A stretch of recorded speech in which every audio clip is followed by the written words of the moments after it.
जाओगे कि कोई था जो बेवजह मैसेज करता था।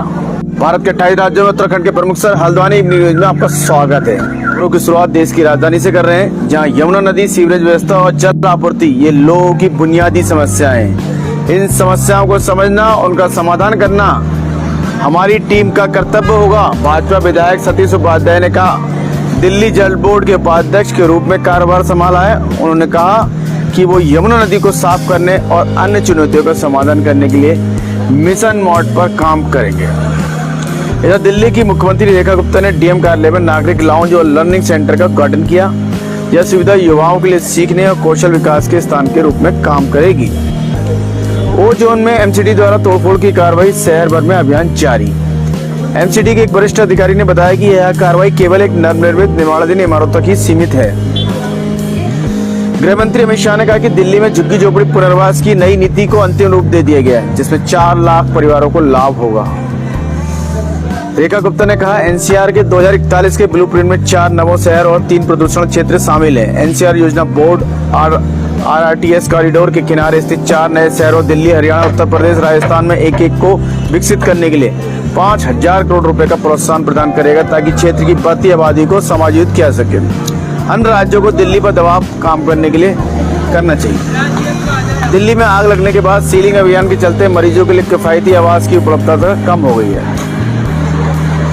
दिल्ली विश्वविद्यालय ने स्नातकोत्तर प्रवेश की पहली सूची जारी की। दिल्ली विश्वविद्यालय ने मंगलवार को स्नातकोत्तर प्रवेश की आवंटन की पहली सूची जारी की, जिसमें 74 कार्यक्रमों में 11,548 सीटें भरी गई। शिवसेना युवती नेता का कहना है कि सांसदों को आज रात 15 करोड़ रुपए भुगतान किया जाएगा। आपको बता दें, मुंबई में भी अब ये सांसदों की खरीद फरोख्त चल रही है। ऑपरेशन टाइगर चल रहा है। ऐसी अटकलें हैं कि शिवसेना के 9 सांसद शिंदे के नेतृत्व वाली शिवसेना में शामिल होने की योजना बना रहे हैं, और सांसदों के पार्टी छोड़ने की अफवाहें और तेज हो गई जब शिवसेना युवती नेता संजय राउत ने एक रहस्यमय पोस्ट लिखकर, जिसमें दावा किया कि 15 करोड़ रुपए का खरीदने में प्रयास किया जा रहा है, और ये आज रात को ही हुआ। जी हाँ, लगातार ये मामला चल ही रहा है। इधर गुजरात से बड़ी खबर ये आ रही है कि बड़ोदरा में राजमार्ग पर एक बस की ट्रक से टक्कर हो गई, जिसमें 6 लोगों की मौत हो गई और 20 लोग घायल हो गए। कर्नाटक से बड़ी खबर ये आ रही है कि हाथियों से संपर्क निषेध देखने के क्षेत्र आगंतुकों को प्रतिबंध। कर्नाटक के हाथी शिविर का सुरक्षा प्रोटोकॉल क्या है? सार्वजनिक प्रदर्शन के लिए 10 से अधिक हाथी नहीं रखे जाने चाहिए।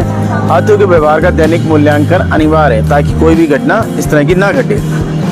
इधर कर्नाटक पुलिस प्रमुख ने कर्मचारियों को कार्यालय समय का सख्ती से पालन करने का निर्देश दिया है। पूर्व मंत्री के.एस. इथरप्पा ने आरएसएस के सवालों पर कर्नाटक के मंत्री प्रियांक खरगे की आलोचना की। उन्होंने प्रियांक खरगे को गृह मंत्री के रूप में आरएसएस के खिलाफ सवाल उठाने के बजाय कानून के अनुसार कार्रवाई करने की चुनौती दी। केरल के पूर्व मुख्यमंत्री पी विजयन की बेटी टी वीना CMRL रिश्वत मामले में पूछताछ के लिए ईडी के समक्ष पेश हुई। आज केरल में आईपीएस अधिकारियों को बड़ा फेरबदल। आईजी, डीआईजी और एसपी को प्रमुख पुलिस बलों पदों पर स्थानांतरित किया गया। केरल कैबिनेट ने पीएम श्री योजना के कार्यान्वयन का अध्ययन करने के लिए उप समिति का गठन किया। मुख्यमंत्री ने कहा, योजना को जारी रखने के लिए मजबूरन ये सब करना पड़ा है। तमिलनाडु के पूर्व वित्त मंत्री थंगम चेन्नरो से कहना है कि अगर टीवी की सरकार तमिलनाडु के वार्षिक ऋण में कमी करती है तो वे विधायक पद से इस्तीफा देने को तैयार है। श्वेत पत्र अनुसार तमिलनाडु को स्वयं कर प्रणाली लागू करने के प्रयास विफल हो गया। पिछले 5 वर्षों से तमिलनाडु के अपने कर राजस्व की तुलना अन्य तीन राज्यों की से करते हुए रिपोर्ट में कहा गया कि SORT और GST के अनुपात 5.93 से घटकर 5.45 हो गया, जो राज्य के इतिहास में सबसे कम और तुलना के राज्य में सबसे तीव्र गिरावट है। कुंभकोणम में स्कूल अग्निकांड में जीवित बचे व्यक्ति ने TNPSC ग्रुप फर्स्ट परीक्षा में 15वीं रैंक हासिल की है। अदालत के आदेश के बाद हिरासत में यातना झेल रहे आकाश डेलीसन के सबको अंतिम संस्कार के लिए ले जाया गया है। अयोग्यता कार्रवाई का सामना कर रहे AIADMK के 4 पूर्व विधायकों ने तमिलनाडु स्पीकर के नोटिस का जवाब दाखिल किया है। तमिलनाडु में पेट्रोल डीजल की खपत स्थिर होने की कगार पर। श्वेत पत्र इस दस्तावेज में इस विकास का श्वेत ईंधन दस्ता में सुधार, संपीड़ित प्राकृतिक गैस और इलेक्ट्रॉनिक वाहनों को अपनाने में वृद्धि और माल ढुलाई यातायात के पैटर्न में बदलाव किया गया है। छत्तीसगढ़ के सरकारी स्कूलों में हिंदू प्रार्थनाएं अनिवार्य कर दी गई है। कांग्रेस का कहना है कि सरकार आरएसएस का एजेंडा थोप रही है।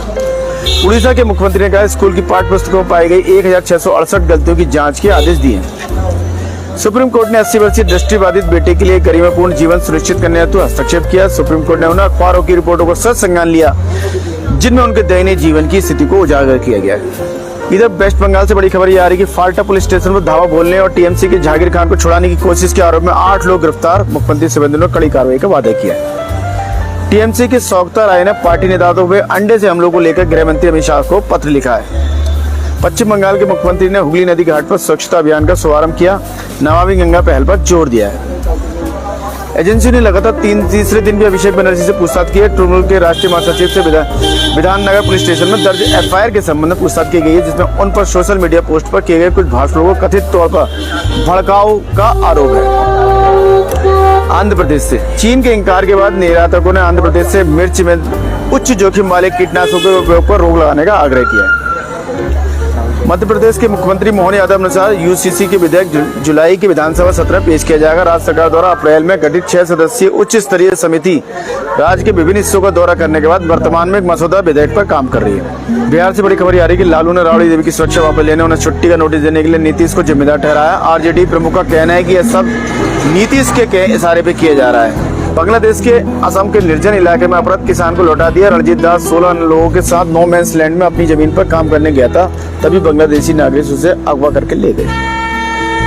मणिपुर के RISM के 3 कायल कुकी सिक्कों को कड़ी सुरक्षा के बीच स्थानांतरित किया गया है। रात को सुरक्षा बलों ने प्रदर्शनकारियों द्वारा अस्पताल परिसर में घुसने के प्रयास को विफल कर दिया। प्रदर्शनकारी मांग कर रहे थे कि तीनों युवकों को उनके हवाले कर दिया जाए। राहुल गांधी के कोटा कार्यक्रम के पोस्टर हटाए गए। स्थानीय लोगों को कार्यक्रम में शामिल न होने का दबाव डाला गया। क्या लोकसभा अध्यक्ष राहुल गांधी के कोटा दौरे के खिलाफ हैं? अशोक गहलोत ने पूछा। उन्होंने कहा लोकसभा अध्यक्ष के कार्यालय से जुड़े पदाधिकारी कोचिंग संस्थानों पर पेइंग गेस्ट आवासों और गेस्ट हाउस संचालकों व छात्रों को कार्यक्रम भाग लेने से रोकने के लिए दबाव डाल रहे हैं। पंजाब से बड़ी खबर आ रही है कि संजीव अरोड़ा मामले सबूतों से छेड़छाड़ के प्रयासों को रोकने के लिए अदालत ने पंजाब मंत्री की जमानत याचिका खारिज कर दी है।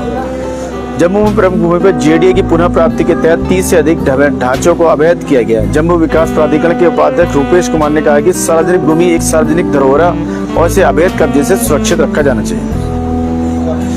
इधर देहरादून के पलटन बाजार में एक दुकान में आग लग गई।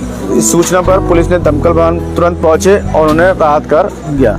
करीब 4 वाहनों द्वारा कड़ी मशक्कत के बाद आग पर काबू पाया गया। जी हाँ, ये आज जो मामला है देहरादून का है, पलटन बाजार का है। इसमें काफी हड़कंप मच गया था।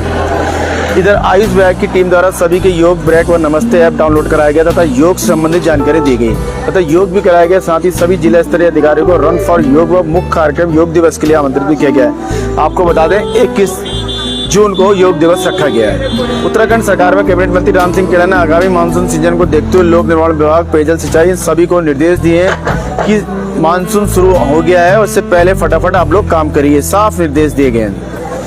इधर राज्यपाल लेफ्टिनेंट जनरल गुरमीत ने बुधवार को नैनीताल जनपद स्थित हिमालयन आश्रम सतखोल में आयोजित कार्यक्रम में प्रतिभाग किया। इस अवसर पर उन्होंने ध्यान सत्र में सहभागी थी तथा आश्रम द्वारा संचालित विभिन्न आध्यात्मिक जनकल्याणकारी गतिविधियों की जानकारी प्राप्त की।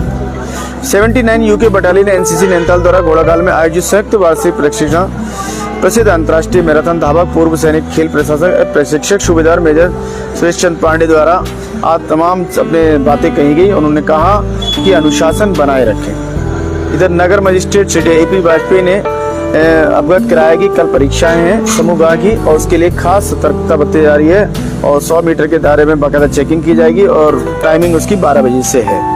इधर जिलाधिकारी रुद्रप्रयाग के जिलाधिकारी विशाल मिश्रा ने आपदा को लेके स्पेशल मीटिंग करी है और क्योंकि इसमें बारिश का सीजन आ रहा है तो उन्होंने कहा है कि सभी बचाव कार्य समय से कर ले जाएं और किसी को भी कोई ऐसी घटना नहीं होनी चाहिए। आशा है आपको खबरें अपडेट रख रही होंगी और चाय पर चर्चा के लिए मसाला प्रदान कर रही होंगी। अपने विचार और सुझाव साझा करें। कल फिर नए विषय के साथ आपके समक्ष होंगे। इसी के साथ मैं मनोज आर्य, खबर संसार के लिए जय हिंद।